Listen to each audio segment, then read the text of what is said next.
앞으로 그 누구도 이 아이의 기문을 열어서는 안 될 것이다.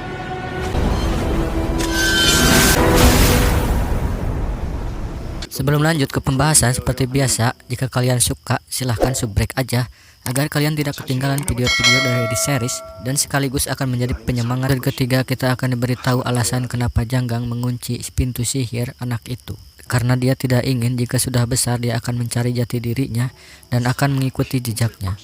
Karena dia khawatir dia tidak bisa bertahan hidup. Menurutnya akan lebih baik jika dia hidup sebagai anaknya yang tidak bisa apa-apa. Dan setelah itu Janggang pergi dengan alasan sedang mempelajari sebuah ilmu. Kembali kepada scene terakhir episode kedua, terlihat Jang Uk membawa Modok keluar dan menjelaskan bahwa Modok tidak bersalah karena dia sendiri yang sengaja meminum racun itu. Dan dia meminta Pak Jin untuk membawa Modok dan mengobatinya. Pak Jin walaupun merasa kesal tapi dia tidak tega dengan keadaan Jang Uk saat ini. Setibanya di Sejukwon, Jang Uk menanyakan perihal kenapa Modok mengatakan kalau sudah meracuninya. Dan Modok menjawabnya karena kalau dia tidak mengatakan hal seperti itu, mana mungkin pintu sihirnya dibuka. Scene berpindah kepada Pak Jin yang menanyakan kepada Hoyom kenapa dia membuka pintu sihirnya Jang Uk. Hoyom menjelaskan karena sudah tidak ada cara lain untuk menyelamatkannya. Dan dia juga menambahkan kalau dia sudah memberikan ilmu sihir kepada Jang Uk, mengingat usianya yang sudah tidak muda lagi. Scene kembali kepada Jang Uk yang sedang bersumpah bahwa dia akan berbakti kepada Modok yang sekarang resmi menjadi gurunya. Dan Modok memberi syarat bahwa tidak boleh ada orang yang tahu tentang hubungan mereka dan tetap merahasiakannya. Di ruang rahasia Cheonbukwan terlihat Jinmu yang menanyakan kepada Giljul tentang tugasnya untuk membunuh Modok. Di sini Giljul terpaksa berbohong karena wanita yang ia bunuh tidak terdapat tanda pemindah jiwa. Besok paginya Jang Uk mulai diajarkan dan diberitahu jika ingin menjadi penyihir terbaik, dia harus menguasai beberapa tahapan. Yang pertama adalah Jipsu. Jipsu adalah teknik mengumpulkan elemen air di dalam tubuh. Kedua, Ryusu. Ryusu adalah teknik mendapatkan kekuatan dari elemen air. Ketiga, Chishu. Chishu adalah teknik mengendalikan air tersebut. Dan dia adalah salah satunya yang bisa menguasai ketiga teknik tersebut. Dan dia juga bisa berjalan di atas air dan berlari tanpa suara. Dan itu yang membuat dia dijuluki sebagai pembunuh bayangan.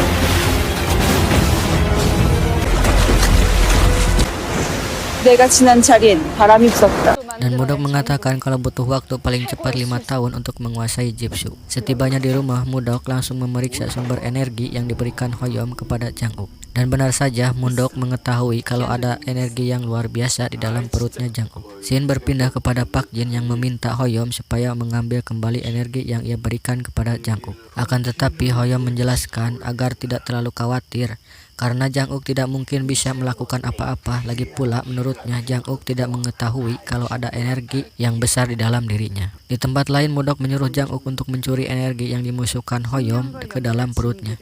Dengan cara dia harus mengikuti cara bernapas Hoyom agar bisa mengendalikan energi tersebut. Dan jika bernapas dengan cara yang tidak sesuai, maka energi itu akan hilang dan energi itu akan membunuh orang tersebut. Dan dikarenakan Hoyom adalah bagian dari keluarga Sho, dia berencana untuk mendekati Soyo karena cara mereka bernapas sama. Dan ketika mengintip, mereka dikejutkan dengan kedatangan Danggu.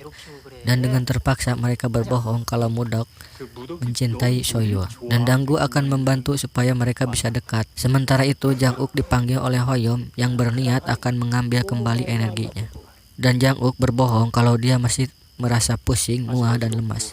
Tapi Hoyom yang merupakan dokter mengetahui kalau Jang Uk sedang berbohong. Dan ketika Hoyom menyuruh Jang Uk untuk berdiri dan akan mengambil kembali energinya, seketika Jang Uk mengucapkan terima kasih dan dia memberikan beberapa botol besar arak kesukaannya yang dibawa oleh Kim Do-ju.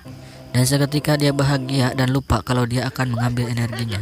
Di kediamannya keluarga Jin, terlihat Choyun sedang memberitahu kepada ibunya perihal Jang Uk yang sudah dibuka pintu sihirnya. Rupanya dia masih mengharapkan Jang Uk sebagai suaminya. Tapi ibunya memberitahu kalau dia harus menikah dengan laki-laki yang bisa melindunginya. Karena dia akan menjadi pewaris keluarga Jin, menggantikan kakaknya yang bernama Buyon yang dianggap sudah meninggal. Di tempat lain Modok terus-terusan mencoba untuk menempel perutnya Soyo. Karena Soyo merasa terganggu, dia pun menanyakan alasan kenapa dia melakukan itu. Dengan terpaksa, Modok berbohong kalau dia mencintainya dan akan memeluk Soyo. Akan tetapi Soyo yang merasa kaget dengan spontan menggunakan sihirnya dan Modok pun mental. Melihat Modok terjatuh, Soyo menghampirinya dan menanyakan keadaannya.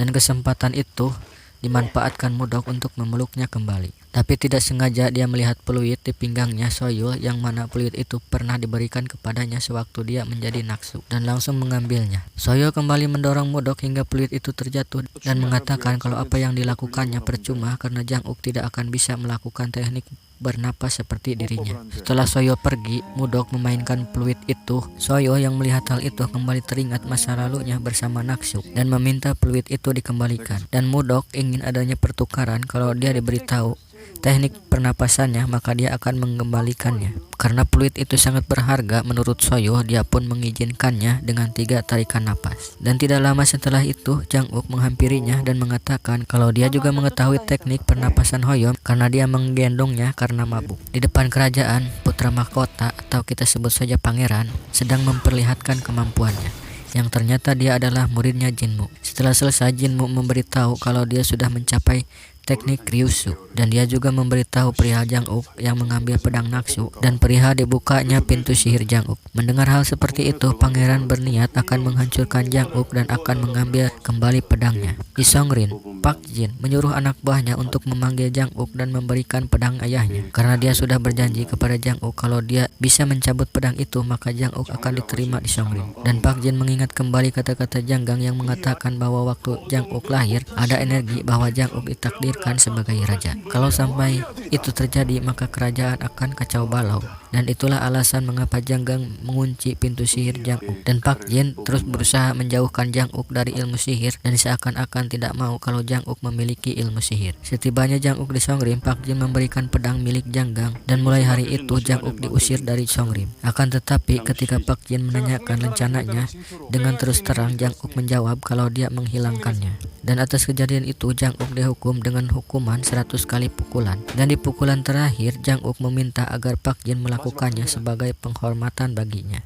Dalam hatinya Pak Jin ingin kalau Jang-uk terus terjerembab dan jangan berusaha menjadi apapun agar dia tetap hidup. Setelah selesai, Jang-uk menyuruh Mudok untuk membawa pedangnya dan mengajaknya pergi. Dan film pun bersambung. Bagaimana menurut kalian? Rasa-rasanya ngenes sekali menjadi Jang-uk ini ya. Selalu dipojokkan dengan keadaan.